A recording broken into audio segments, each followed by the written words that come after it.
നമസ്കാരം, JB ജംഗ്ഷനിലേക്ക് സ്വാഗതം. സംഗീതാസ്വാദകരുടെ മനസ്സിലേക്ക് നനുത്ത നിലാവായി കടന്നു വന്ന യുവഗായിക ജോത്സനയാണ് JB ജംഗ്ഷനിലെ അതിഥി.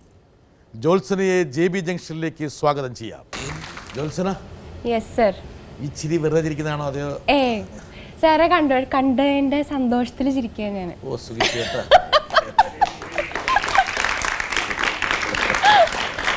ഇങ്ങനെ പറയണമെന്ന് പ്രാക്ടീസ് ചെയ്തിരുന്നു? ഒരിക്കലും ഇല്ല. ഇല്ല ഇല്ല, സത്യസന്ധത മനസ്സിന്ന് വന്നതാണ്. ആണോ? തീർച്ചയായിട്ടും, ഒരു സംശയമില്ല. ഒരു സംശയമില്ല. ആരും പറഞ്ഞില്ലേ അവന്റെ മുമ്പിൽ അങ്ങനെ പോയി ഇരിക്കണ്ട? പറഞ്ഞില്ലേന്ന് വെച്ചാൽ പറഞ്ഞ രണ്ടുപേരുടെ പേര് എനിക്കറിയാം, അതുകൊണ്ട് ഞാൻ പറയാം. പക്ഷെ എന്നാലും ഞാൻ ആക്ച്വലി കാണാറുള്ള ഷോ ആണ്, ഞാൻ എൻജോയ് ചെയ്യാറുള്ള ഷോ ആണ്. ആൻഡ് സാർ അത് കൊണ്ടുപോകുന്നൊരു രീതി ആക്ച്വലി വളരെ എന്റർടൈനിങ് ആണ്. ഉള്ള കാര്യം പറയണമല്ലോ.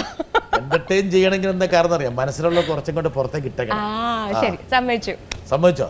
വീട്ടിൽ നിങ്ങളുടെ ഈ പരിപാടിക്ക് വരുമെന്ന് പറഞ്ഞപ്പോൾ ഹസ്ബൻഡ് എന്താ പറഞ്ഞത്? സത്യമായിട്ട് പറയാവുള്ളൂ, നുണ പറയരുത്. എന്ത് പറഞ്ഞു മൂപ്പർ? പോണെന്നുണ്ടെങ്കിൽ പൊക്കോളൂ എന്ന് പറഞ്ഞു. എന്താ പറഞ്ഞ സത്യമായിട്ടും അല്ല. പക്ഷെ എൻ്റെ ഹസ്ബൻഡ് എന്ത് വെച്ചാലും അങ്ങനെ പറയാറുള്ളൂ. പുള്ളി വളരെ വളരെ എന്താ പറയാ, നോൺ ഇന്റർഫിയറിംഗ് ആയിട്ടുള്ള ഒരു വ്യക്തി. എല്ലാ കാര്യങ്ങളിലും ജോത്സനയുടെ ഇതിന് വിട്ടിരിക്കുകയാണ്. തീർച്ചയായിട്ടും എൻ്റെ കരിയർ സംബന്ധമായിട്ടുള്ള കാര്യങ്ങളൊക്കെ ഡിസൈഡ് ചെയ്യാനുള്ള ഫ്രീഡം എനിക്ക് കംപ്ലീറ്റ്ലി തന്നിട്ടുള്ള ഒരാളാണ്. ജോത്സന വളരെ അവിചാരിതമായിട്ടാണ് സിനിമയിലേക്ക് വന്നത്. അതെ, തീർച്ചയായിട്ടും. സംഗീതത്തിലേക്ക് വന്നതിന് വളരെ അവിചാരിതമായിട്ടാണ്. ഇതുപോലൊരു ഗ്ലാമറൊക്കെ ഉണ്ട് കേട്ടോ, ഗ്ലാമറസ് ഗായികയൊക്കെ. ശരിയല്ലേ ഞാൻ പറഞ്ഞേ? ഈ പൊമ്പിളർക്കെല്ലാം കടുത്ത അസൂയ. ജോത്സനയുടെ കരിയർ ഞാൻ നോക്കുമ്പോൾ വളരെ അവിചാരിതമായിട്ട് ചില കണ്ടുമുട്ടലുകൾ, ചില ആൾക്കാരുടെ ഇടപെടലുകൾ, ചില ഇൻവോൾവ്മെന്റ്, അതിലാണ് ജോത്സന ഇങ്ങനെ കയറി പിടിച്ച് വന്നത്. അതല്ല, ജോത്സന നന്നായിട്ട് പഠിച്ച് എവിടെയെങ്കിലുമൊക്കെ ഒരു ജോലിയൊക്കെ മേടിച്ച് അങ്ങ് സ്വസ്ഥമായിട്ട് അങ്ങ് പോകുമായിരുന്നു. I'll have to agree with you on that. കാരണം എനിക്ക് പാട്ട് എപ്പോഴും എൻ്റെ ലൈഫിൽ ഉണ്ടായിരുന്നു. ഐ മീൻ കൊച്ചിലേ തൊട്ട്. ഇപ്പോൾ ഞങ്ങൾ കുവൈറ്റിലായിരുന്നപ്പോൾ തന്നെ അച്ഛനും അമ്മയ്ക്കും ഒരു ഓർക്കസ്ട്ര ട്രൂപ്പൊക്കെ ഉണ്ടായിരുന്നു, മൂഡ്സ് ആൻഡ് മെലഡി എന്നൊക്കെ പറഞ്ഞിട്ട്. അമ്മ പാടും, അച്ഛൻ ഓർക്കസ്ട്ര മാനേജറായിരുന്നു. അപ്പം അവിടെ എല്ലാവരും ഇങ്ങനെ പാർട്ട് ടൈം ജോബായിട്ട് വൈകുന്നേരങ്ങളിൽ എല്ലാവരും കൂടെ കൂടും. Amateur artist. കുവൈറ്റിലാണ് ഞാൻ ജനിച്ചത്, 3 വയസ്സ് വരെ അവിടെയായിരുന്നു. അപ്പം അങ്ങനെ ഒരു അറ്റ്മോസ്ഫിയറിലേക്കാണ് ജനിച്ചു വീണത്. അപ്പോൾ തീർച്ചയായിട്ടും ആ ഒരു ഇൻഫ്ലുവൻസ് ഉണ്ടാവില്ല. അപ്പോൾ പാട്ട് എപ്പോഴും ഉണ്ടായിരുന്നു. എപ്പോഴും ഈ കോമ്പറ്റീഷൻസിനൊക്കെ പങ്കെടുക്കും, പ്രോഗ്രാംസിന് പങ്കെടുക്കും. വലിയ ഇഷ്ടമായിരുന്നു പാട്ട്, ഡാൻസ്, ലിറ്റററി ആക്ടിവിറ്റീസ് എല്ലാം. ജോത്സനെ പ്രോത്സാഹിപ്പിച്ചു തീർച്ചയായിട്ടും, വളരെയധികം. അവർക്ക് ഒരിക്കലും ഞാനൊരു പാട്ടുകാരി, ഒരു പ്രൊഫഷണൽ സിംഗർ ആക്കണം എന്നുള്ള ആഗ്രഹം ഉണ്ടായിരുന്നു? അങ്ങനെയൊന്നും ഇല്ലില്ല. അവർക്ക് സത്യം പറഞ്ഞാൽ എന്നെ നല്ലോണം പഠിപ്പിക്കണം എന്നുള്ളൊരു ആഗ്രഹം ഉണ്ടായിരുന്നു പാട്ട്. കാരണം അവിടെ ഇരിക്കുന്നപ്പോൾ എനിക്ക് ക്ലാസിക്കൽ പഠനം കുറേ ഇന്റർവെൽസ് വന്നു ഇടയിൽ. അപ്പം നല്ലൊരു മാസ്റ്റർ എടുത്ത് വിട്ട് പാട്ട് പഠിപ്പിക്കണം എന്ന് വലിയ ആഗ്രഹം ഉണ്ടായിരുന്നു. That was it. അടിച്ചു പഠിപ്പിക്കണം എന്ന് ആഗ്രഹിച്ചല്ലേ? ഞാൻ ഭയങ്കര നല്ല കുട്ടിയായിരുന്നു, എന്നെ അങ്ങനെ അടിക്കേണ്ട ആവശ്യം വന്നിട്ടില്ല. എല്ലാ കുട്ടികളും ഇങ്ങനെ പറയാം, ഞങ്ങൾ നല്ല കുട്ടികളാണ്. സത്യമായിട്ടും. വരട്ടെ ഒരാള്. എനിക്ക് സംസാരിക്കുമ്പോൾ മുഖത്തോട് മുഖം നോക്കി സംസാരിക്കാൻ പറ്റുന്ന ചുരുക്കം ചില ആളുകളിൽ ഒരാളാണ് ജോത്സന. കാരണം ഞങ്ങളൊക്കെ തുല്യ പൊക്കമുള്ളവരാണ്. അല്ലെങ്കിൽ ഇത്തിരി താഴത്തേക്ക് നോക്കി വേണം ഞങ്ങൾക്ക് സംസാരിക്കാൻ. തല കുനിക്കാതെ സംസാരിക്കാൻ അവസരം തരുന്ന ജോത്സനയോട് സംസാരിക്കുമ്പോഴാണ് എനിക്ക് ഏറ്റവും കൂടുതൽ ടെൻഷൻ. കാരണം സംസാരിക്കുമ്പോൾ ഈ തല പറഞ്ഞ് താഴത്തേക്ക് പോകുമോ എന്ന് ഞാൻ പല കാലഘട്ടത്തിലും സംശയിച്ചിട്ടുണ്ട്. ഇത്രയധികം തല കുലുക്കി സംസാരിക്കുന്ന വേറൊരാളില്ല ഈ ലോകത്ത്. വെറുതെ ഇരിക്കുന്ന ജോത്സനയോട് നമ്മൾ, ജോത്സന ചോറുണ്ടോ? ഉണ്ട്. അല്ലെങ്കിൽ വേണ്ട, ജോത്സന 1 മാസം എവിടെയായിരുന്നു? 1 മാസം അമേരിക്കയിൽ ഒരു പരിപാടി ഉണ്ടായിരുന്നു, നല്ല ഷോ ആയിരുന്നു. ഞങ്ങൾ ഇത്രയും തല ആവശ്യത്തിൽ കൂടുതൽ കുലുക്കുന്ന ഒരാളാണ് ജോത്സന.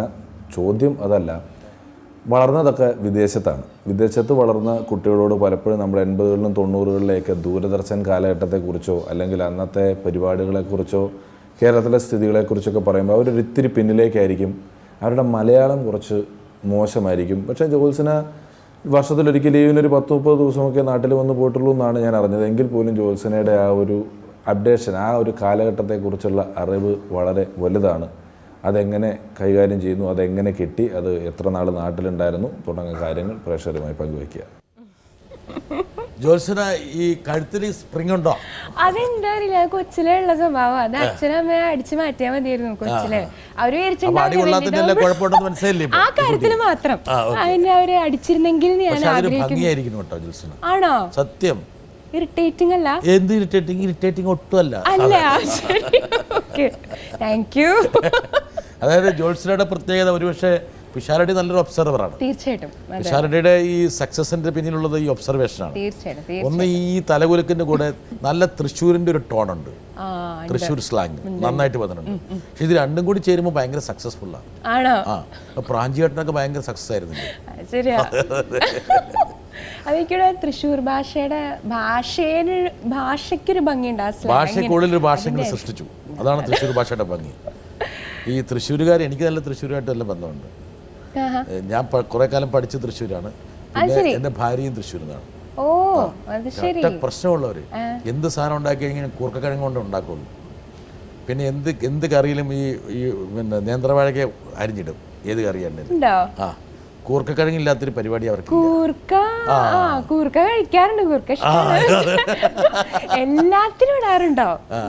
കൂർക്കയില്ലാത്തൊരു സദ്യ അവർക്കില്ല. കൂർക്കയാണ്. എനിക്കൊന്ന് അവരുടെ ജീവിതത്തിൽ ആരെ കൈവശം കൊടുത്തിട്ടുണ്ട് കൂർക്ക വെച്ചിട്ട്.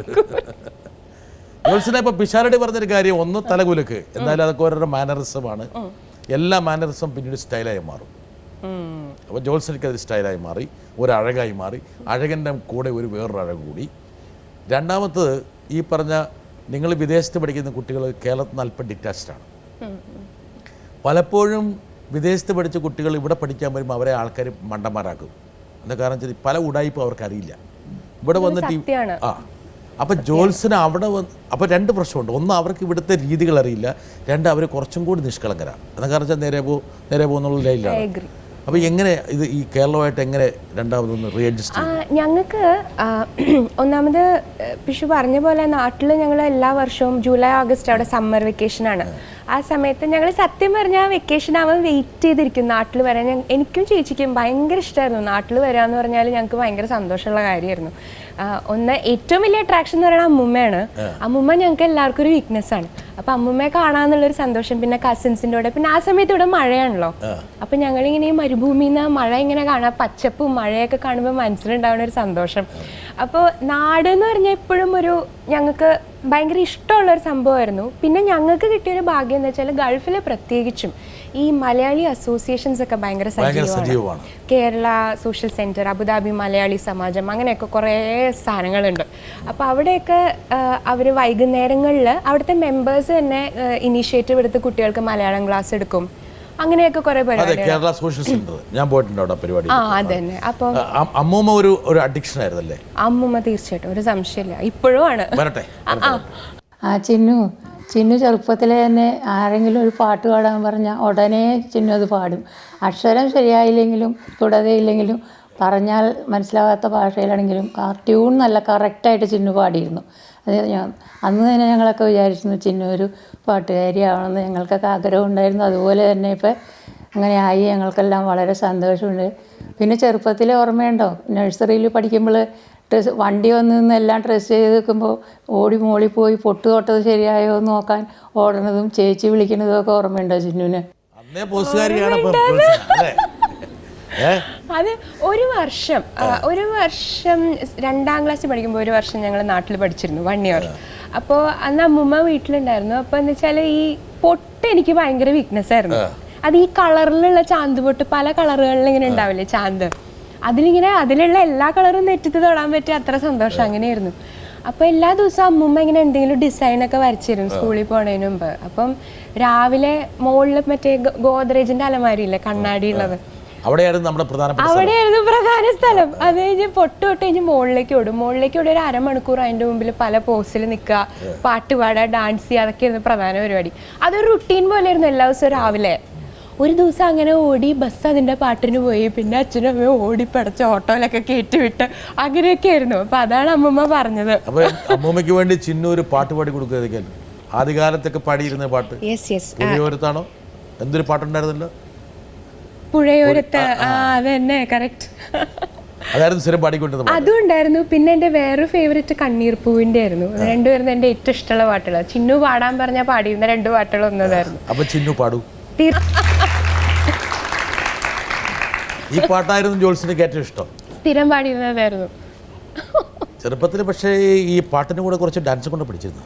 ഡാൻസും ഉണ്ടായിരുന്നു, പാട്ടും ഉണ്ടായിരുന്നു, എല്ലാം ഉണ്ടായിരുന്നു. യഥാർത്ഥത്തിൽ ഈ പാട്ടും ഡാൻസും കൂടി ചേരുന്നതാണ് ഇന്നത്തെ സ്റ്റേജ് ഷോസ് വേണമെങ്കിൽ പറയാം.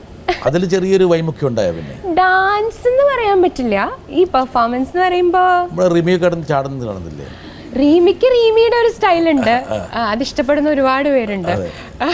ജോത്സനയുടെ ഒരു സ്റ്റൈൽ, എനിക്ക് എൻ്റെ ഒരു സ്റ്റൈൽ ഉണ്ട്. പിന്നെ എന്താ വെച്ചാൽ നമ്മൾ ഈ ഭയങ്കര ഫാസ്റ്റ് ആയിട്ടുള്ള പാട്ടുകൾ പാടുമ്പോൾ ഓഡിയൻസ് അതനുസരിച്ച് അവർ കൈയടിക്കും, ആസ്വദിക്കും. അപ്പൊ നമ്മളും അതനുസരിച്ച് ഒരു ഗ്രൂവിൽ പോകും. പക്ഷെ അതിനുവേണ്ടി ഞാൻ എത്തിക്കോളും. നൈസർഗികമായി വരുന്നതാണ് കുറച്ചുകൂടി നല്ലത്. തീർച്ചയായിട്ടും. അതെ അതെ അതെ അതെ. എന്തായാലും ഈ ഗൾഫിലെ പഠനത്തിന് ശേഷം കേരളത്തിലേക്ക് വരുന്നു. എനിക്കൊന്ന് മലയാളത്തിലേക്ക് വന്ന ശേഷമാണ് ജോത്സന ഒന്ന് സ്പിന്നപ്പ് ചെയ്തത് അല്ലേ? അതെ, തിരിച്ച് വന്നേ പിന്നെ 10th കഴിഞ്ഞ് 11th ക്ലാസ് ചേർക്കുന്നു അല്ലേ? നാട്ടിൽ വന്ന് തൃശ്ശൂർ ഭവൻസിൽ ചേർന്നു. ആ സമയത്താണ് ഈ പറഞ്ഞ മാതിരി എല്ലാം മാറി മറിയുന്നത്. ഞാൻ ആക്ച്വലി വരുമ്പോൾ ഒരു BEdും MEdും ഒക്കെ എടുത്ത ഒരു ടീച്ചർ ആവാനുള്ള പരിപാടിയിലായിരുന്നു ഞാൻ വന്നത്. എനിക്ക് കുട്ടികളുടെ കഷ്ടകാലം ഞാൻ ഇല്ല, ഞാൻ സ്വയം പൊക്കി പറയില്ല. പക്ഷെ ഞാൻ വളരെ കുട്ടികളായിട്ട് എന്താ പറയാ, കുട്ടികളുടെ ഒരു ലെവലിലേക്ക് ചെന്ന് പഠിപ്പിക്കുന്ന ഒരു ടീച്ചർ ആവണം എന്നൊക്കെ ഒരു ആഗ്രഹം എനിക്കുണ്ടായിരുന്നു. ഒന്ന് വൈബ് ചെയ്ത് പോകാനുള്ള ഒരു മാനസിക നിലയുണ്ട്. കാരണം എൻ്റെ ഒരു ടീച്ചർ, എൻ്റെ ഒരു ബയോളജി ടീച്ചർ ഉണ്ടായിരുന്നു, മിസ് പ്രേമ. അവരെനിക്ക് ഭയങ്കര ഇഷ്ടമായിരുന്നു എനിക്ക് ആ ടീച്ചറിനെ. അപ്പൊ അവരുടെ പഠിപ്പിക്കുന്ന ഒരു രീതിയൊക്കെ കണ്ടപ്പോൾ ഞാൻ തീരുമാനിച്ചു ഞാൻ എന്തായാലും ടീച്ചർ ആവുന്നൊക്കെ വിചാരിച്ചിട്ടാണ് ഞാൻ വന്നത്. ഇനി പറ്റുമോ? അതിനെന്താ, ഒരു സെലിബ്രിറ്റി ആയിട്ടുള്ള ഒരാളെ ടീച്ചർ ആകുമ്പോൾ ആ സ്കൂൾ വേണേ സ്വന്തമായിട്ട് സ്കൂൾ ആരംഭിച്ച് പഠിപ്പിക്കും. തൃശ്ശൂരല്ലേ കറക്റ്റ്? അതെ, ദൈവം തന്നെ ഓടിപ്പോവും. അവസാനം ഇനി അങ്ങനെ എന്തെങ്കിലും ചെയ്യേണ്ടവരോന്നും അറിയില്ല. അല്ല, ഇതൊരു പാഷനാണ്. എന്താ കാരണം ടീച്ചിങ് എന്ന് പറഞ്ഞാൽ വലിയ ഉദാത്തമായ ഒരു പാഷനാണ്. എനിക്ക് ഭയങ്കര ഇഷ്ടമുള്ള പ്രൊഫഷൻ. എൻ്റെ ഫാമിലിയിൽ കുറേ ടീച്ചേഴ്സ് ഉണ്ട്. അപ്പൊ അതൊക്കെ കണ്ടിട്ടാണോ എന്ന് അറിയില്ല. പണ്ട് ഞാൻ പഠിച്ചിരുന്നതും അങ്ങനെയായിരുന്നു. എൻ്റെ വീട്ടിലെ റൂമിൽ ഈ വൈറ്റ് ബോർഡ് ഉണ്ടായിരുന്നു. വൈറ്റ് ബോർഡിൽ മാർക്കർ വെച്ചിട്ട് കുട്ടികളെ പഠിപ്പിക്കണ മാതിരി ഞാനിങ്ങനെ ഒരു ഇമാജിനറി ക്ലാസ് റൂമും ഇമാജിനറി കുട്ടികളെയൊക്കെ ഉണ്ടാക്കിയിട്ടാണ് ഞാൻ പഠിച്ചിരുന്നത്. അങ്ങനെ BEdും MEdും ഒക്കെ എടുത്തിട്ട് അധ്യാപികയാകാൻ വേണ്ടി ആഗ്രഹിച്ച ജോത്സന, എവിടെയാ ജോത്സനയ്ക്ക് ഒരു ചുവട് കിട്ടിയത്? അതൊരു ഭയങ്കര സംഭവമാണ് കേട്ടോ. അതൊരു വളരെ കാഷ്വൽ ആയിട്ടുള്ള ഒരു സായാഹ്നം. എൻ്റെ ഒരു റിലേറ്റീവ് ഉണ്ട്, ബാക്ക്ഗ്രൗണ്ട് മ്യൂസിക്. എൻ്റെ ഒരു കസിൻ ഉണ്ട്, പത്മകുമാർ. ഉണ്ണിക്കുട്ടൻ ഞങ്ങൾ വിളിക്കാം, ഉണ്ണിക്കുട്ടൻ ചേട്ടൻ. ചേട്ടൻ്റെ വീട്ടിൽ ഞങ്ങൾ വൈകുന്നേരം ചുമ്മാ ചായ കുടിക്കാൻ പോയതാ. ഞാനുണ്ട്, അച്ഛനുണ്ട്, അമ്മയുണ്ട്, എല്ലാവരും പോയി ഞങ്ങൾ ചായ കുടിക്കുന്നു, വർത്താനമൊക്കെ പറയുന്നു. അപ്പൊ ചേട്ടന്റെ ഭയങ്കര ക്ലോസ് ഫ്രണ്ടാണ് മോഹൻ സിത്താര സാറ്. അപ്പൊ മോഹൻ സിത്താര സാറ് ഇങ്ങനെ പരിചയമുണ്ട്, പുള്ളി പുതിയ ഫിലിമിന് വേണ്ടി പുതിയ വോയിസസ് അന്വേഷിക്കുകയാണെന്നൊക്കെ പറഞ്ഞപ്പോൾ അച്ഛൻ ഇങ്ങനെ ചുമ്മാ തമാശക്ക് പറഞ്ഞു, എന്നാന്ന് പറഞ്ഞൂടെ ചിന്നു അത്യാവശ്യം പാടുന്നൊക്കെ. ചുമ്മാ തമാശക്ക് പറഞ്ഞതാ. തമാശക്ക് ഒരു കാര്യം പറഞ്ഞു. അത് കേട്ടതും സൂപ്പർ. അതാണ് ആ സമയത്ത് തോന്നിക്കണ ഓരോ കാര്യങ്ങള്. എന്നിട്ട് പുള്ളി അപ്പോൾ കേട്ട പാതി പുള്ളി ഫോൺ എടുത്ത് മോഹൻ അങ്കിളെ വിളിച്ചിട്ട് പറഞ്ഞു, ഇങ്ങനെ എൻ്റെ ഒരു റിലേറ്റീവ് ഉണ്ട്, ഒരു കുട്ടി. അപ്പോൾ അങ്കിൾ പറഞ്ഞു ഓക്കെ, പിറ്റേ ദിവസം വരാൻ പറയൂ. അങ്ങനെ കോറസ് പാടാൻ പോയി, പ്രണയമണി തൂവലിന്. അത് കഴിഞ്ഞ് നമ്മളിൽ പാടി. അങ്ങനെ അങ്ങനെ അങ്ങനെ എൻ്റെ ജീവിതം. പ്രണയമണി തൂവൽ എന്നുള്ള എൻ്റെ കോറസ് പാടിയാണ് സിനിമാ ലോകത്തേക്ക് കടന്നു. അതെ, വരട്ടെ. നീ ആലോചിച്ചിട്ടുണ്ടോ ഞാൻ ഒരു സിംഗറാകും, അല്പം ദാസറിൻ്റെ പിന്നെ ഇവരുടെ കൂടെ നിൻ്റെ പേരും കൂടെ ഉണ്ടാകും എന്ന് നീ എപ്പോഴെങ്കിലും ചിന്തിച്ചിട്ടുണ്ടോ? ജോത്സനയെ സിനിമയിലേക്ക് കൈപിടിച്ചുയർത്തിയ സംഗീത സംവിധായകൻ മോഹൻ സിത്താര. ഒരുപക്ഷെ എനിക്ക് തോന്നുന്നു ജോത്സന തൻ്റെ സംഗീത അഭിവൃദ്ധിക്ക് ഒരാളോട് കടപ്പെട്ടിട്ടുണ്ടെങ്കിൽ അതിൽ ഏറ്റവും പ്രധാനപ്പെട്ട ആള്. ഒരു സംശയമില്ല, he is the only reason why I am here today. ഒരു സംശയമില്ലാത്ത കാര്യം. മോഹൻ സിത്താര എന്ന് പറയുന്ന പ്രശസ്തനായിട്ടുള്ള സംഗീത സംവിധായകൻ്റെ കയ്യിൽ ജോത്സന നല്ലൊരു ഗായികയായിട്ട് ഉരുത്തിരിയാണ്. ആദ്യത്തെ ആ പാട്ടിലൂടെ നമുക്കൊരു പ്രണയം എപ്പോഴും ഉണ്ടാവില്ലേ? തീർച്ചയായിട്ടും. അയ്യോ, ഓഫ് കോഴ്സ്. അത് എപ്പോഴും കേൾക്കുമ്പോൾ ഒരു പ്രത്യേക ഒരു ഫീലിംഗാ. അതിന് മുമ്പ് ഒരെണ്ണം കൂടെ വരട്ടെ, അതിലേക്ക് നമ്മൾ വരുന്നു. ഹായ് ജോത്സന. ജോത്സനെ കുറിച്ച് പറയുമ്പോൾ ഞങ്ങൾ ആദ്യം ഓർക്കുന്നത് പണ്ട് വർഷങ്ങൾക്ക് മുമ്പ് ഇവിടെ യൂണിഫോം ഇട്ട് സ്കൂൾ യൂണിഫോം ഇട്ട് വന്ന് നിൽക്കുന്ന ഒരു സ്കൂൾ വിദ്യാർത്ഥിനിയാണ്. കൊയർ പാടാൻ അന്ന് മോഹൻ സിത്താര സാറിൻ്റെ വർക്കിൽ കോറസ് പാടാൻ വന്ന ഒരു വിദ്യാർത്ഥിനി പിന്നീട് സ്കൂളൊക്കെ മിസ് ചെയ്ത് പല കോറസിന് വരികയും അതിൽ നിന്നും മോഹൻ സിത്താര സാറ് ശ്രദ്ധിക്കപ്പെട്ടിട്ട് അതിലൊരു ഞാൻ ഓർക്കുന്ന ഒരു കീബോർഡിൻ്റെ ഒരു വെസ്റ്റേൺ ഹമ്മിങ് ഒരു പീസ്, അത് ആ കാലത്ത് അത് പാടാൻ, അതൊരു സാമ്പിൾ പീസാണ്, അത് പാടാനാണ് ആദ്യമായിട്ട് ജോത്സ്നയോട് ട്രൈ ചെയ്യുന്നു എന്ന് അദ്ദേഹം ചോദിക്കുകയും അത് ജോത്സ്ന വളരെ പെർഫെക്റ്റായിട്ട്, ഇന്നത്തെ പോലെ കമ്പ്യൂട്ടർ സൗകര്യങ്ങളൊന്നുമില്ല, അന്ന് ഫുള്ളായിട്ട് പാടുകയാണ്. ആ സമയത്ത് ആ ഒരു ഹമ്മിങ് വളരെ പെർഫെക്റ്റായിട്ട്, പ്രണയമണിത്തൂവൽ എന്നൊരു പടമാണെന്നാണ് ഓർമ്മ ഞങ്ങളുടെ. അപ്പോൾ അതിൽ പെർഫെക്റ്റായിട്ട് പാടിയതിന് ശേഷം അന്ന് തന്നെ അതോ അതിൻ്റെ പിറ്റേ ദിവസമോ ജോത്സ്ന 2 ലൈൻ അതിനുള്ളിൽ സുജാത ചേച്ചിയുടെ ഒപ്പം ഒരു സോങ്ങിന് 2 ലൈൻ പാടാൻ പറയുകയും അത് പെർഫെക്റ്റ് ആയതിനു ശേഷമാണ് ബാക്കിയുള്ള പാട്ടുകൾക്ക് ട്രാക്ക് പാടുകയും പിന്നെ അവിടെ നിന്ന് അങ്ങോട്ട് സുഖമാണി നിലാവ് അതൊക്കെ ട്രാക്കാണെന്നാണ് ആദ്യം മോഹൻ സിത്താര സാർ പറഞ്ഞിരുന്നത്. അത് ജോത്സ്നയ്ക്ക് തന്നെ അറിയില്ലായിരുന്നു അന്ന് ട്രാക്ക് ഒറിജിനലാക്കും അല്ലെങ്കിൽ അങ്ങനെ ഒരു അവസ്ഥ. ആ കാര്യങ്ങളൊക്കെ ഓർമ്മയുണ്ടോ അന്നത്തെ? എങ്ങനെയാണ് ട്രാക്കിലേക്ക്, അല്ലെങ്കിൽ അതിൻ്റെ ഒരു അനുഭവം എന്താണെന്ന് ജോത്സ്ന തന്നെ ഒന്ന് പറഞ്ഞാൽ നന്നായിരുന്നു. ചേതന സ്റ്റുഡിയോ ഇവിടെ വെച്ചിട്ടാണ് ജോത്സ്ന ഉരുത്തിരിയുന്നത്. ശരിക്കും എൻ്റെ ഒരു ആ സ്കൂൾ യൂണിഫോം ഒക്കെ ഇപ്പോഴും ഉണ്ടോ? അയ്യോ, യൂണിഫോം ഒന്നും ഇല്ല ഇപ്പൊ, കയ്യിലൊന്നും എടുത്ത് വെച്ചിട്ടില്ല. അതൊക്കെ എടുത്ത് വെക്കണം. ആദ്യം പാടാൻ പോയ സ്കൂൾ യൂണിഫോം ശരിയാ. നാളെ വലിയ വലിയ അവാർഡുകളും പുരസ്കാരങ്ങളും കിട്ടുമ്പോൾ ഈ സജി ചേട്ടനും ഗണേഷ് ചേട്ടനും എന്ന് പറഞ്ഞാൽ ഭയങ്കര ജീനിയസുകളാണ് കേട്ടോ രണ്ടുപേരും. വൺ ഓഫ് ദ എന്താ പറയുക, രണ്ടുപേരും ബെസ്റ്റ് സൗണ്ട് എഞ്ചിനീയേഴ്സ് എന്ന് പറഞ്ഞാൽ എനിക്കൊരു എക്സ്പീരിയൻസ് വൈസും എല്ലാവരും ഉറ്റുനോക്കുന്ന 2 എഞ്ചിനീയേഴ്സാണ്. അവർക്ക് നാഷണൽ ലെവലിൽ അംഗീകാരങ്ങൾ കിട്ടിയിരിക്കുന്ന 2 സൗണ്ട് എഞ്ചിനീയേഴ്സാണ്. എനിക്ക് അവരെന്ന് പറഞ്ഞാൽ എനിക്ക് എൻ്റെ സ്വന്തം ചേട്ടന്മാരുടെ പോലെയാണ്. കാരണം ഞാൻ നേരെ സ്കൂൾ വിട്ട് വന്ന് വീട്ടിൽ ബാഗ് വെച്ചിട്ട് നേരെ ഓടും സ്റ്റുഡിയോയിലേക്ക്. അപ്പോൾ കോറസും പിന്നെ ഈ പറഞ്ഞ മാതിരി റീ റെക്കോർഡിംഗ് ഒക്കെ കുറേ പാടിയിട്ടുണ്ട്. ഈ ബാക്ക്ഗ്രൗണ്ട് മ്യൂസിക് കുറേ വോയിസസ് കൊടുത്തിട്ടുണ്ട്. അപ്പോൾ ഒക്കെ രാത്രി 3 മണി 4 മണി വരെയൊക്കെ ഇരുന്നിട്ടാണ് ഈ വർക്ക് പോണത്. എന്നിട്ട് അത് ഒക്കെ മോഹൻ സിത്താര സാറിൻ്റെയാണ്. ഞങ്ങളൊരു ഫുൾ ഗ്രൂപ്പ്, ഞാനുണ്ട്, പിന്നെ നമ്മുടെ പുഷ്പാവതി ചേച്ചി, ഞങ്ങളെല്ലാവരും ആ സമയത്തെ കോറസ് ഗ്യാങ്ങാണ് അവിടുത്തെ. അപ്പോൾ ഭയങ്കര രസമുള്ള കാലമായിരുന്നു കേട്ടോ അത്. ഈ ഫോർമേറ്റീവ് ഇയേഴ്സ് പറയുമ്പോൾ നമുക്ക് ഒരിക്കലും മറക്കാൻ പറ്റില്ലല്ലോ. അത് കഴിഞ്ഞ് രാവിലെ 4-5 മണിക്കൊക്കെ ആയിരിക്കും വീട്ടിലെത്തണം. വീട്ടിലെത്തി നേരെ കുളിച്ച് ഡ്രസ്സൊക്കെ മാറ്റി നേരെ വീണ്ടും സ്കൂളിലേക്ക് പോകും. അങ്ങനെയൊക്കെ ആയിരുന്നു സ്റ്റുഡിയോയിലിരുന്ന് ഹോംവർക്ക് ചെയ്യുക. അതൊരു കാലഘട്ടമായിരുന്നു. അതൊരു കാലഘട്ടമൊന്നും ജോത്സ്ന തിരിച്ചു വരില്ല. വലിയൊരു സൗഭാഗ്യമാണ് ജോത്സ്നയ്ക്ക് കിട്ടിയത്. എന്താ കാരണം ഇത്രയും പ്രത്യേകിച്ച് ആ പ്രായം, ചെറിയ പ്രായം, മടുപ്പില്ല, ക്ഷീണമില്ല. ഭയങ്കര എക്സൈറ്റഡ്. ആദ്യത്തെ കോറസ് പാടി പാട്ട് നമുക്ക് ട്രൈ നോക്കണം. ആദ്യം കോറസ് പാടിയത് ശ്രീകുമാർ സാറ് പാടിയ പാട്ടാണ്. ഓക്കെ.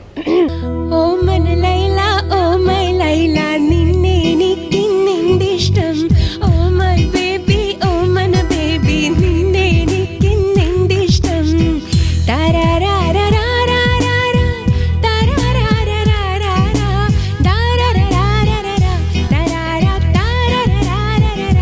ശരിക്കും ഓർക്കില്ല കേട്ടോ, കുറെ കാലേ. ശ്രീകുമാർ സാറ് പാടിയ പാട്ടാണ്. അതിലിങ്ങനെ കുറേ ഇങ്ങനെ ആ ഊ എന്നൊക്കെ പറഞ്ഞിട്ട് കുറെ എഫക്ട്സ് ഒക്കെ ഉണ്ടായിരുന്നു. അപ്പൊ അതൊക്കെ ജോത്സ്ന ആ എഫക്ട്സ് ഒക്കെ ഉണ്ടാക്കിയ ആ എഫക്ട്സ് പുള്ളി എന്തോ ആ സമയത്ത് ഒരുപാട് മൃഗങ്ങളുടെ ശബ്ദങ്ങളൊക്കെ കിട്ടോ. കുറെ ആ പാട്ടില് ഇതൊരു കോളേജ് ടൈപ്പ് പാട്ടാണ്. അപ്പൊ അതിന്റെ ഇടയിൽ കുറെ ഇങ്ങനെ വെസ്റ്റേൺ സ്റ്റൈലിൽ കുറെ സാധനങ്ങൾ, എനിക്ക് കുറെ ഡയലോഗ്സ് ഒക്കെ ഉണ്ടായിരുന്നു. ഐ ഡോണ്ട് ആക്ച്വലി കൃത്യമായിട്ട് ഓർമ്മയില്ല. പക്ഷെ അങ്ങനെ കുറെ സാധനങ്ങളൊക്കെ ചെയ്ത് എനിക്കാണ് I don't know Mohan sir impressed ആയെന്ന് തോന്നുന്നു. പ്രതീക്ഷിച്ചിട്ടുണ്ടാവില്ല ചിലപ്പോൾ. ഒരുപാട് ശബ്ദവിന്യാസങ്ങൾ ജോത്സ്നയിൽ നിന്ന് വന്നു. ഇത്രയും ശബ്ദമൊക്കെ ഉണ്ടായി പിന്നെ ഈ പറഞ്ഞ പോലെ.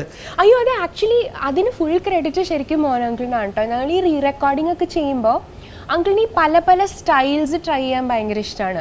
അപ്പോൾ ബാക്ക്ഗ്രൗണ്ട് മ്യൂസിക് കൊടുക്കുമ്പോൾ ഞങ്ങളോട് ഇപ്പം ചൈനീസ് സ്റ്റൈലിൽ എന്തെങ്കിലും പാടാൻ പറയും, വെസ്റ്റേണിൽ പാടാൻ പറയും, പിന്നെ ഹിന്ദുസ്ഥാനി കർണാട്ടിക് സ്റ്റൈലിൽ എന്തെങ്കിലും പാടാൻ പറയും. അപ്പോൾ അതൊക്കെ ചെയ്തിട്ടുണ്ടല്ലോ നമ്മുടെ തൊണ്ട ഭയങ്കര, അതൊരു വലിയ പ്രാക്ടീസ് ആയിരുന്നു. ഒരു സ്കൂള് പോലെയായിരുന്നു ശരിക്കും.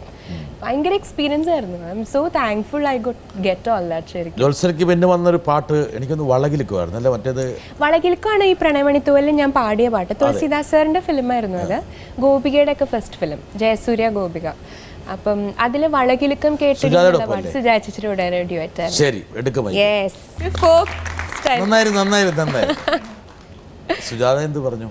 ഒരു കൊച്ചുകുട്ടി സുജാതയൊപ്പം പാടുന്നു.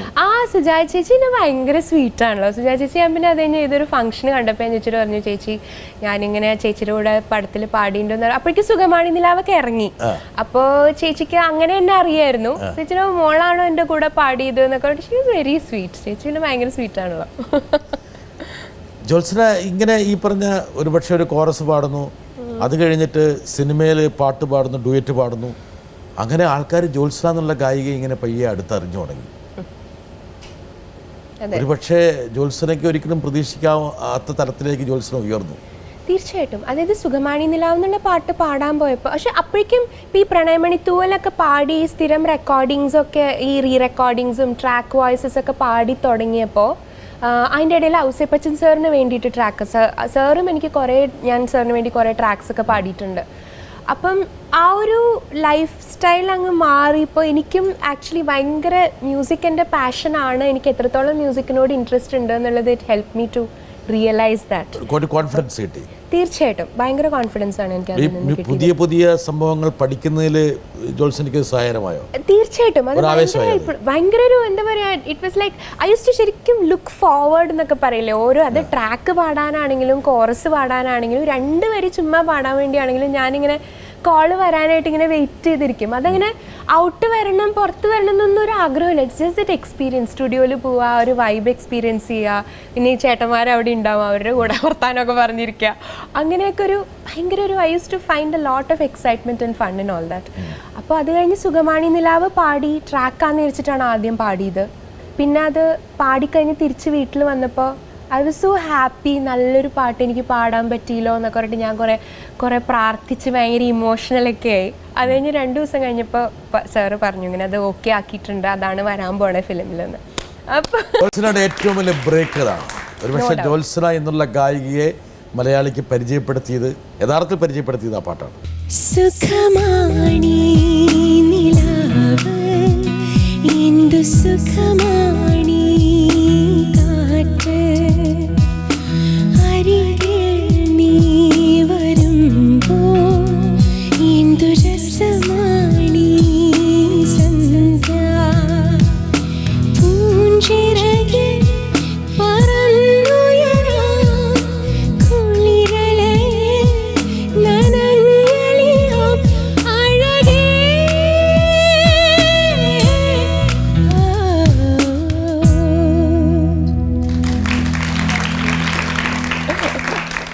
നമ്മളെന്ന് പറഞ്ഞ ആ സിനിമയിലെ ഏറ്റവും പ്രധാനപ്പെട്ട ഒരു രംഗമാണ്.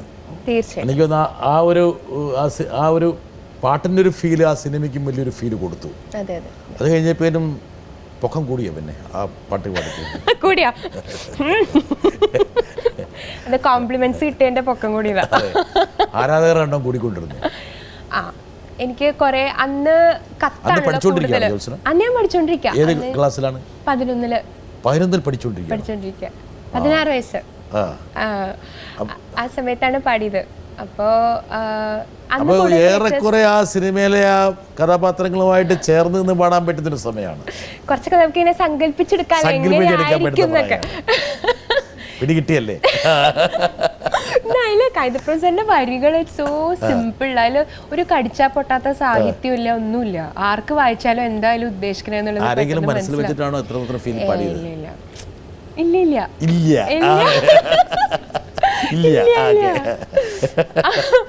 അപ്പോ അത് കഴിഞ്ഞ് അന്നൊക്കെ ലെറ്റേഴ്സ് ആണ് കൂടുതൽ, ഫോൺ കോൾസും ലെറ്റേഴ്സും. അന്ന് ഈ പാട്ടൊക്കെ പാടി ഹിറ്റായ ശേഷം ജോത്സന സ്കൂളിലേക്ക് ചെല്ലുമ്പോൾ എന്താ അവിടുത്തെ സിറ്റുവേഷൻ? സ്കൂളില് ഭവൻസിലെ ഒരു ക്യൂനായി റാണിയായ പ്രിൻസസ് ആയ അങ്ങനെ ഞാൻ പറയില്ല, പക്ഷെ എന്നാലും ഒരു കൊച്ചു പ്രിൻസസ് ആയിരുന്നു. എന്നാലും കാര്യമായിരുന്നു എല്ലാവർക്കും. ഞാനിങ്ങനെ പാടിയെന്നൊക്കെ അറിഞ്ഞപ്പോൾ എല്ലാവർക്കും സന്തോഷമായിരുന്നു. കൂടുതൽ ചെറിയ കുട്ടികളായിരുന്നു, എൻ്റെ ഒരു 2ലും 3ലൊക്കെ പഠിക്കുന്ന കുട്ടികളായിരുന്നു. അവര് ഇങ്ങനെ ബ്രേക്കിനൊക്കെ ഞാനിങ്ങനെ പുറത്തൊക്കെ നിൽക്കുമ്പോൾ എന്നോട് വന്ന് സംസാരിക്കും, അങ്ങനെയൊക്കെ. എൻ്റെ ആരാധകർ ഇപ്പോഴും അങ്ങനെയാ. ഒരു 8-9 വയസ്സ്. അത് വിട്, ആ നമ്പറൊക്കെ വിട്, അതൊക്കെ കൂടെ പഠിച്ചിരുന്ന ആ പിള്ളേരൊക്കെ എന്ത് പറഞ്ഞ ആമ്പിള്ളേര് ഞങ്ങള് എനിക്ക് സ്കൂളിൽ അങ്ങനെ വലിയ ആരാധകരൊന്നും ഉണ്ടായിരുന്നില്ല സത്യം പറഞ്ഞാ. സ്കൂളിലുണ്ടായിരുന്നില്ല. കഷ്ടപ്പെട്ട് കള്ളം പറയുന്ന ഒരു തോന്നൽ ആൾക്കാർക്ക് ഉണ്ടാകട്ടെ. ഇനി എന്നോട് പറയാനുള്ള പേടി കൊണ്ട് പറയാണ്ടിരുന്നതാണോ എന്ന് എനിക്കറിയില്ല. മനസ്സിലാരെങ്കിലും ഉണ്ടായിരുന്നോ എന്ന് അറിയില്ല. ചെരുപ്പ് കയ്യിലെടുക്കുമെന്നുള്ള പേടി കൊണ്ടായിരിക്കും. എന്തായാലും ക്ലാസ്സിലെ കൂടെ പഠിക്കുന്ന ആമ്പിള്ളേരൊക്കെ വന്ന് ജോത്സന ഗംഭീരമായെന്നൊക്കെ പറഞ്ഞില്ലേ? പിന്നെ തീർച്ചയായിട്ടും എല്ലാവരും പറഞ്ഞിരുന്നു. എല്ലാവർക്കും വലിയ സന്തോഷമായിരുന്നു. എന്നെ കൊണ്ട് ഇടയ്ക്ക് പാട്ടൊക്കെ പഠിപ്പിക്കുമായിരുന്നു ക്ലാസ്സിൽ.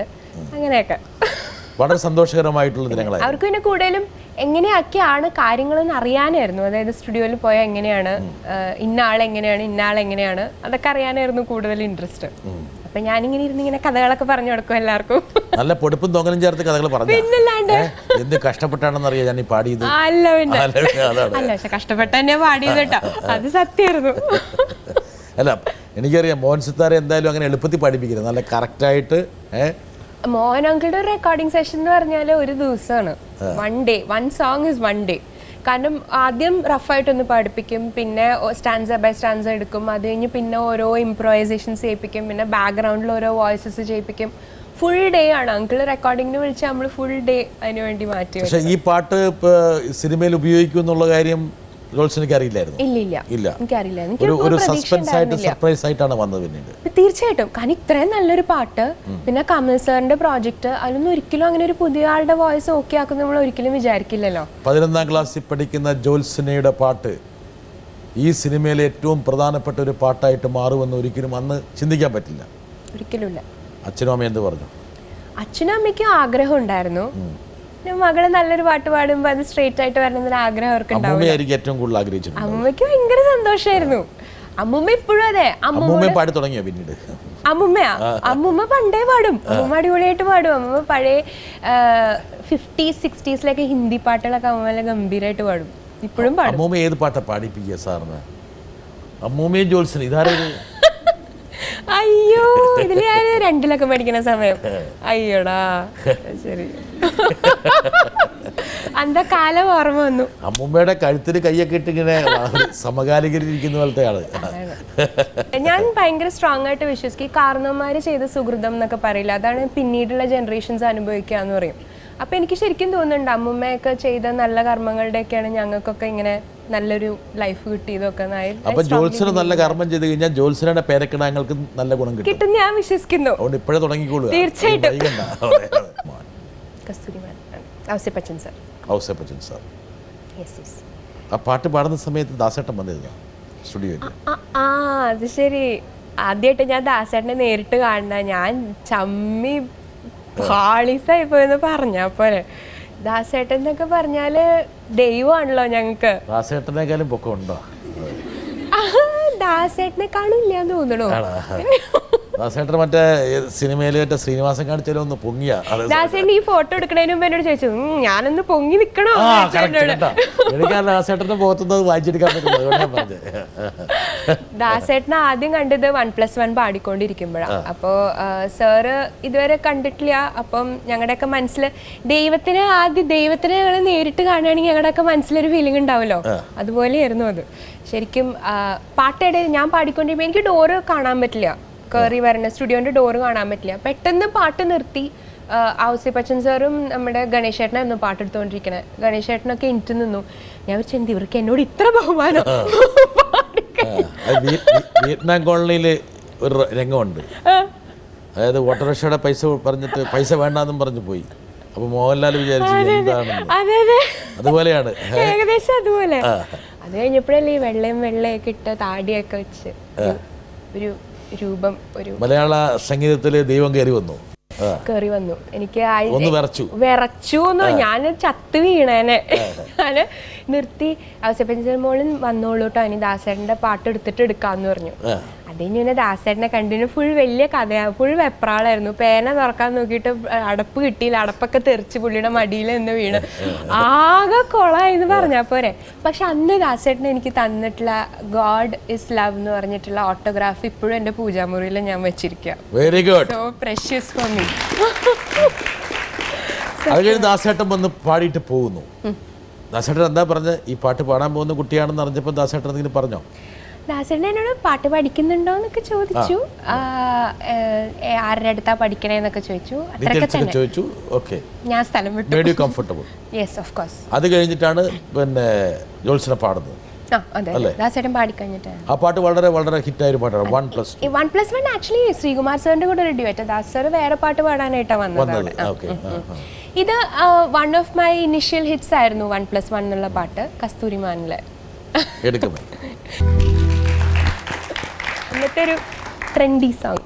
ജ്യോത്സനയുടെ കരിയറിലുള്ള ഒരു ഏറ്റവും പ്രധാനപ്പെട്ട ഗുണം ഒരുപക്ഷെ ടെലിവിഷൻ്റെ ഒരു വിപ്ലവ കാലഘട്ടത്തിലാണ് നിങ്ങൾ വന്നത്. അപ്പം പണ്ടൊക്കെ എത്രയോ പാട്ടുപാടിയ ആൾക്കാരൊക്കെ പോലും പിന്നീട് വിസ്മൃതിയിലേക്ക് പോയി. ടെലിവിഷൻ യുഗം വന്ന ശേഷമാണ് അവരൊക്കെ പിടിച്ച് വന്നത്. പക്ഷെ നിങ്ങളൊക്കെ ഇൻസ്റ്റൻ്റ് ആയിട്ട് പിറന്നു വീണത്, ഗായികരായിട്ട് പിറന്നു വീണത് ടെലിവിഷൻ്റെ മടിത്തട്ടിൽ. അല്ലെ നിങ്ങളെ ഞങ്ങളെപ്പോലുള്ള ടെലിവിഷൻകാരെടുത്ത് ഇങ്ങനെ അമ്മാനം പാടിക്കുന്നു. ശരിക്കും മീഡിയയുടെ വലിയ ഹെൽപ്പ് ഉണ്ടായിരുന്നു.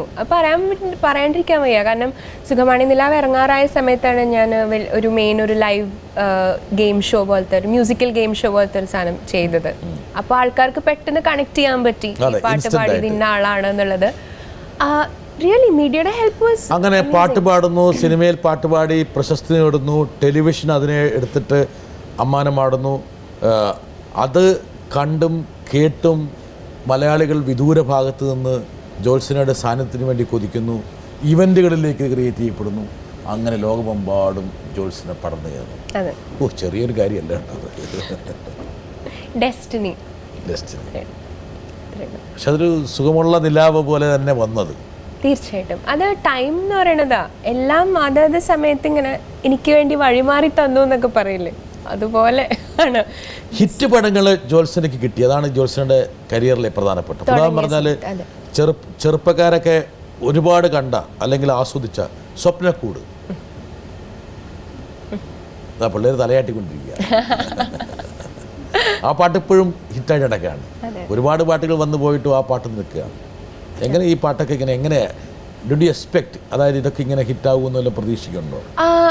കറുപ്പിനാഴക പാടിയപ്പോൾ ഞാൻ ആ സമയത്ത് സുഖമാണി നിലാവ് ജസ്റ്റ് ഇറങ്ങി നിൽക്കുന്നു. അപ്പോൾ എനിക്ക് പിന്നെ രണ്ടാമത് മോഹൻ സാർ ഇങ്ങനെ ഒരു കമൽ സാറിൻ്റെ ഫിലിമിൽ തന്നെ ഒരു പാട്ട് നിന്നപ്പോൾ ഞാൻ ആക്ച്വലി പ്രതീക്ഷിച്ചത് അങ്ങനത്തെ ഒരു പാട്ടായിരുന്നു. സുഖമാണി നിലാവൊക്കെ പോലെ ഒരു സോഫ്റ്റ് മെലഡി. അതെ, അങ്ങനത്തെ ഒരു പാട്ടായിരിക്കും. സ്റ്റുഡിയോയിൽ വന്നപ്പോൾ ഉണ്ടതാ അടിച്ചുപൊളി ഒരു പാട്ട്.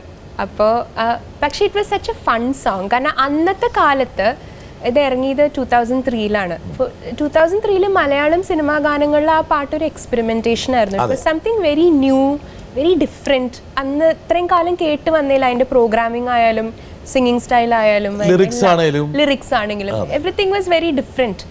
And it is A very cute and lively composition എന്നാണ് എനിക്ക് തോന്നിയിട്ടുള്ളത്. ഒരു സാഹസികമായിരുന്നു. കാരണം വെച്ചാൽ അത് വേണേ എങ്ങോട്ട് പാളായിരുന്നു.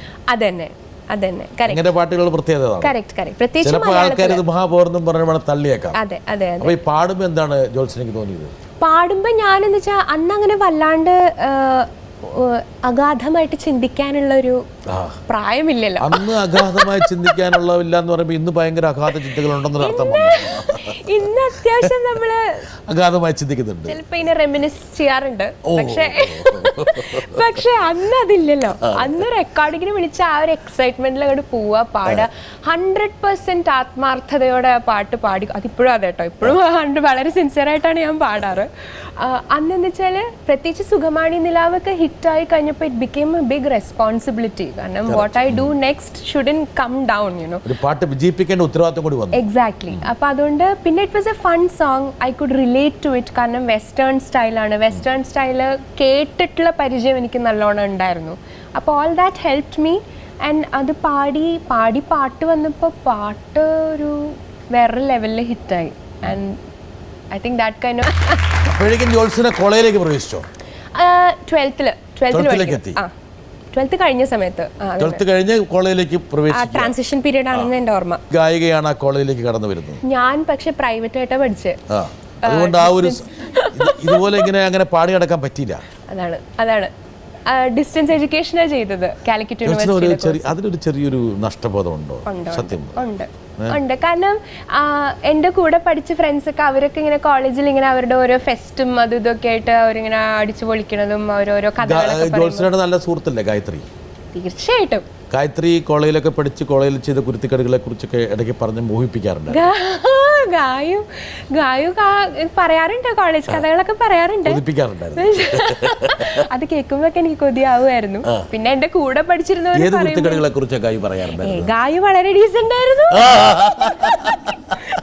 ഗായു ഭയങ്കര നല്ല കുട്ടിയായിരുന്നു കോളേജില്.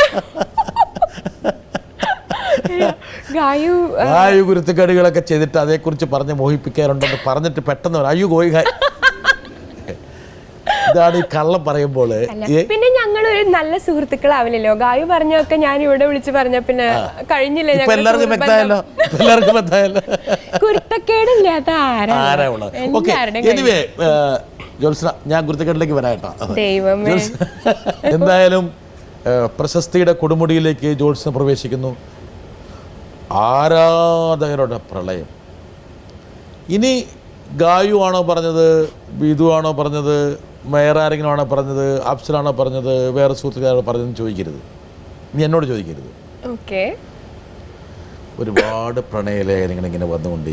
അയ്യോ, പ്രണയലേഖനം എനിക്ക് കിട്ടിയിട്ടേ ഇല്ല. നീ കള്ളം പറയണമെന്ന്. ഞാൻ കള്ളം പറയില്ല, എല്ലാ അച്ഛനും അടിച്ചു മാറിക്കൊണ്ട്. ഇനി അതാണോ കാരണം എനിക്കറിയില്ല. ആണോ? അച്ഛൻ പറഞ്ഞോ? അത് ശരി, ഇതെനിക്ക് പുതിയ അറിവാട്ടോ. അച്ഛനോട് ദേഷ്യം തോന്നരുത്, അച്ഛൻ നല്ലത് വരട്ടെ എന്ന് വിചാരിച്ചിട്ട് ചെയ്തതാണ്. കൂമ്പാരം ഉണ്ടായിരുന്നു, എല്ലാം എടുത്തുകൊണ്ട് നശിപ്പിക്കും. ഞാൻ വിചാരിക്കുകയും ചെയ്തിട്ടുണ്ട്, എന്തുകൊണ്ടാണ് എനിക്കിതൊരു ലവ് ലെറ്റർ ഒന്നും കിട്ടാത്ത. എൻ്റെ കൈ കിട്ടുന്ന കത്തുകൾ മുഴുവനും ഒന്നിലെ ഇങ്ങനെ ഒരു 40s 50s ഏജ് ഗ്രൂപ്പിലുള്ള വീട്ടമ്മമാര്, ചെറിയ കുട്ടികള്, അവരുടെയൊക്കെ എന്റെ കൈ കിട്ടുള്ളൂ. അതല്ലേ ഞാൻ പറഞ്ഞ നേരത്തെ, കുട്ടികളാണ് എന്റെ കൂടെ. ഈ ഒരു പ്രോഗ്രാമിൽ നിന്ന് ഒരു സത്യം തിരിച്ചറിഞ്ഞല്ലോ. അച്ഛൻ മകളോട് ചെയ്ത മഹാക്രൂരത. ഇനി അച്ഛനോട് പോയിട്ട് ഞങ്ങളുടെ കണ്ണൂരുകാരുടെ ഭാഷ പറയാൻ കലമ്പരുത് കേട്ടോ. നന്നായി, ഒരു കണക്കിന് നന്നായി. പിന്നെ തീർച്ചയായും അതല്ലെങ്കിൽ ഏതെങ്കിലും പ്രണയലേഖനത്തിന് പുറകെ പോയിരുന്നെങ്കിലോ പെണ്ണ്. അതെ അതെ, തീർച്ചയായിട്ടും വളരെ നന്നായി.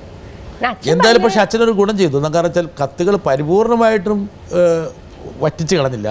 ഒരു 40 വയസ്സ് 45 വയസ്സ് കഴിഞ്ഞവരുടെയൊക്കെ റിസ്ക് ഫ്രീ കത്തുകളൊക്കെ അങ്ങോട്ട് തന്നു. അതാണ് ശരിക്കും ഉണ്ടായത്. അതേസമയം ജോത്സനയ്ക്ക് വന്ന ചില കത്തുകൾ അച്ഛനെടുത്ത് വെച്ച് ജോത്സനയുടെ ചില സുഹൃത്തുക്കളെ കൊണ്ട് വായിപ്പിച്ചിട്ടുണ്ട്. ഇതൊക്കെ സത്യങ്ങളാണ്. ഇതൊക്കെ ചോദിച്ചു നോക്കുക സുഹൃത്ത്. ഈ സുഹൃത്തെന്ന് പറഞ്ഞ് നടക്കുന്ന പല ആൾക്കാരും വലിയ നല്ല സുഹൃത്തുക്കളല്ലാതെ നമ്മൾ മനസ്സിലാക്കിക്കോളൂ. എന്തായാലും ഈ വരുന്ന അനുമോദന കത്തുകൾ ഒരുപക്ഷെ അതൊക്കെ ഒരു കലാകാരിക്ക് എപ്പോഴും ഒരു ഊർജ്ജമാണ്. ആൾക്കാർ അല്ലേ? തീർച്ചയായിട്ടും. അന്ന് SMS ഒന്നും വലിയ സജീവമായിട്ടില്ല. ഇല്ല അന്ന് ഇല്ല. അന്ന് അങ്ങനെ മൊബൈലൊന്നും ഇല്ല. ആ ഒരു ട്രെൻഡ് ആയി വരണേ. മൊബൈൽ ഉണ്ടായിരുന്നെങ്കിൽ ഇൻബോക്സ് നിറഞ്ഞു. അന്ന് കത്തുകളായിരുന്നു കൂടെ, കത്തുകളും ഫോൺ കോൾസും എല്ലായിരുന്നു. അന്നൊരു ഭയങ്കര സന്തോഷമായിരുന്നു കേട്ടോ. അന്ന് വിളിച്ചിട്ട് ഇപ്പോഴും എന്നെ തുടർച്ചയായി വിളിക്കുന്ന വെൽ വിഷേഴ്സ് എനിക്കുണ്ട്. ആത്മാർത്ഥമായിട്ട് സ്നേഹിക്കുന്നവർ, ആത്മാർത്ഥമായിട്ട് ഞങ്ങൾക്കൊക്കെ നല്ലത് വരണം എന്ന് ആഗ്രഹിക്കുന്ന കുറച്ച് ആൾക്കാരുണ്ട്. ജോത്സനയുടെ പാട്ടുകൾ കൃത്യമായി ഫോളോ ചെയ്ത് അത് സംബന്ധിച്ചുള്ള അഭിപ്രായങ്ങൾ പറയുന്ന ആൾക്കാരുണ്ട്. അത് ആ ഒരു വെൽ വിഷേഴ്സ് എന്നുള്ളതിനേക്കാളും ബിക്കം മോർ ലൈക്ക് ഫ്രണ്ട്സ്. ഇപ്പോൾ ഇത്ര വർഷത്തെ പരിചയമായോ, അവരൊരു ഫാമിലിയുടെ ഭാഗമായി. തീർച്ചയായിട്ടും makes you feel so nice. പെട്ടെന്ന് പാടിയ ഒരു പാട്ടിനെ കുറിച്ചുള്ള ഒരു ഇംപ്രഷൻ കിട്ടണമെങ്കിൽ ഇവരാണ് ഏറ്റവും കൂടുതൽ. തീർച്ചയായിട്ടും.